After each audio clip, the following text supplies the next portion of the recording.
But does that mean that all interest or all banking should be illegal? Hardly. In the Middle Ages, canon law, the law of the Catholic Church, forbade charging interest on loans. This concept followed the teachings of Aristotle and St. Thomas Aquinas.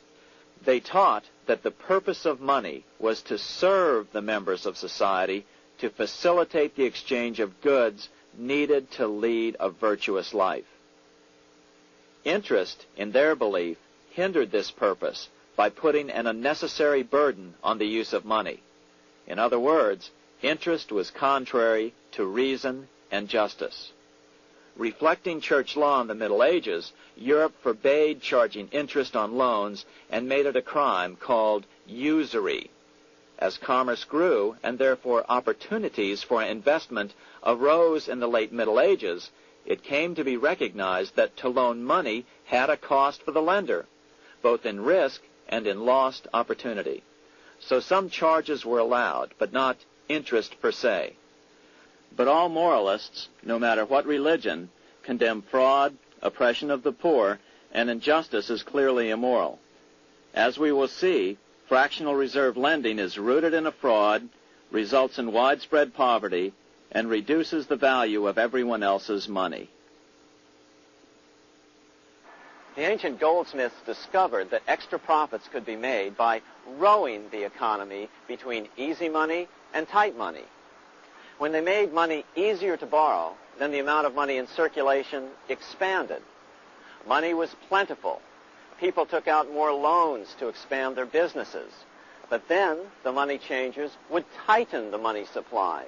They would make loans more difficult to get. What would happen? Just what happens today. A certain percentage of people could not repay their previous loans and could not take out new loans to repay the old ones. Therefore, they went bankrupt and had to sell their assets to the goldsmiths for pennies on the dollar. The same thing is still going on today. Only today, we call this rowing of the economy up and down the business cycle. Like Julius Caesar, King Henry I of England finally resolved to take the money power away from the goldsmiths about 1100 A.D. Henry could have used anything as money, seashells, feathers, or even yak dung, as is often done in remote Tibetan provinces. But he invented one of the most unusual money systems in history. It was called the tally stick system. Here I have one of the few surviving examples of this form of British money, which lasted 726 years until 1826, a tally stick. The tally system was adopted to avoid the monetary manipulation of the goldsmiths. Tally sticks were money fabricated out of sticks of polished wood. Notches were cut along one edge of the stick to indicate the denominations. Then the stick was split lengthwise through the notches so that both pieces still had a record of the notches. The king kept one half to protect against counterfeiting.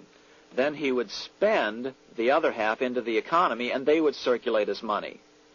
This particular tally stick is huge. It represented 25,000 pounds. One of the original stockholders in the Bank of England purchased his original shares with this stick.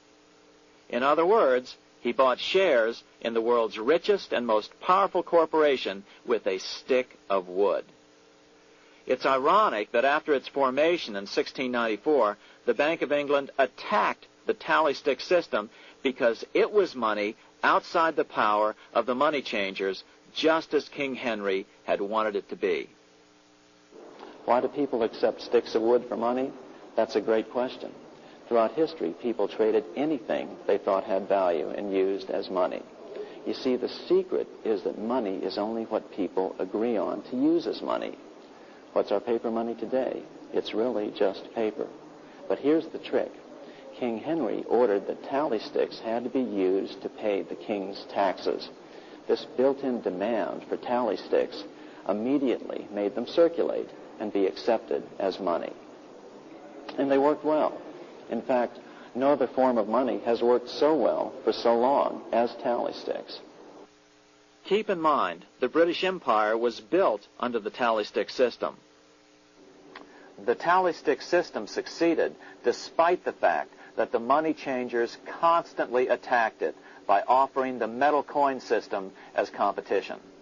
In other words, metal coins never went completely out of circulation, but tally sticks hung on because they were good for the payment of taxes. Finally, in the 1500s, King Henry VIII relaxed the laws concerning usury, and the money changers wasted no time reasserting themselves.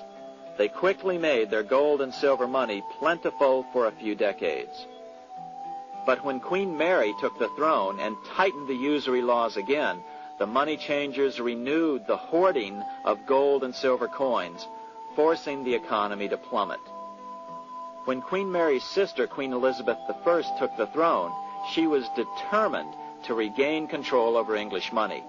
Her solution was to issue gold and silver coins from the public treasury and take the control over the money supply away from the money changers.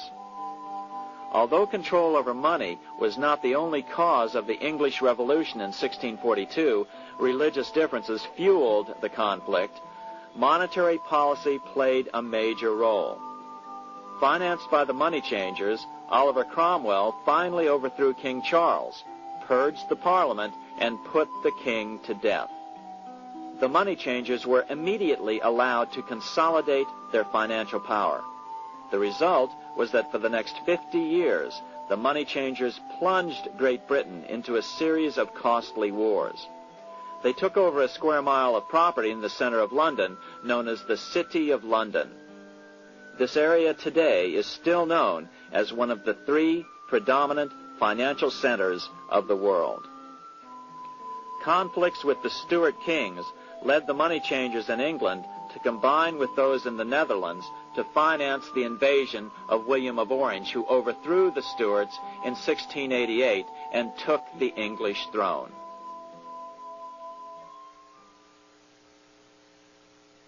By the end of the 1600s, England was in financial ruin. 50 years of more or less continuous wars with France and Holland had exhausted her.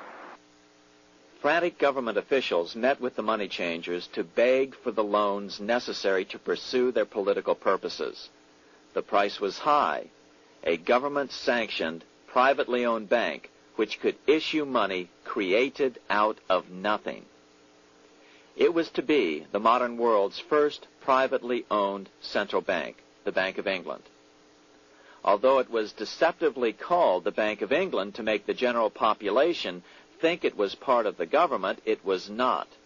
Like any other private corporation, the Bank of England sold shares to get started. The investors, whose names were never revealed, were supposed to put up £1.25 million British pounds in gold coin to buy their shares in the bank, but only £750,000 was ever received. Despite that, the bank was duly chartered in 1694 and started out in the business of loaning out several times the money it supposedly had in reserves, all at interest. In exchange, the new bank would loan British politicians as much of the new currency as they wanted, as long as they secured the debt by direct taxation of the British people. So, legalization of the Bank of England amounted to nothing less than legal counterfeiting of a national currency for private gain. Unfortunately, nearly every nation now has a privately controlled central bank using the Bank of England as the basic model.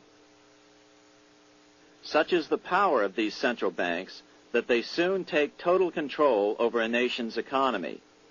It soon amounts to nothing but a plutocracy, ruled by the rich. It would be like putting control of the army in the hands of the mafia. The danger of tyranny would be extreme. Yes, we need central banks. No, we do not need them in private hands. The central bank scam is really a hidden tax. The nation sells bonds to the central bank to pay for things it does not have the political will to raise taxes to pay for. But the bonds are purchased with money the central bank creates out of nothing. More money in circulation makes your money worth less.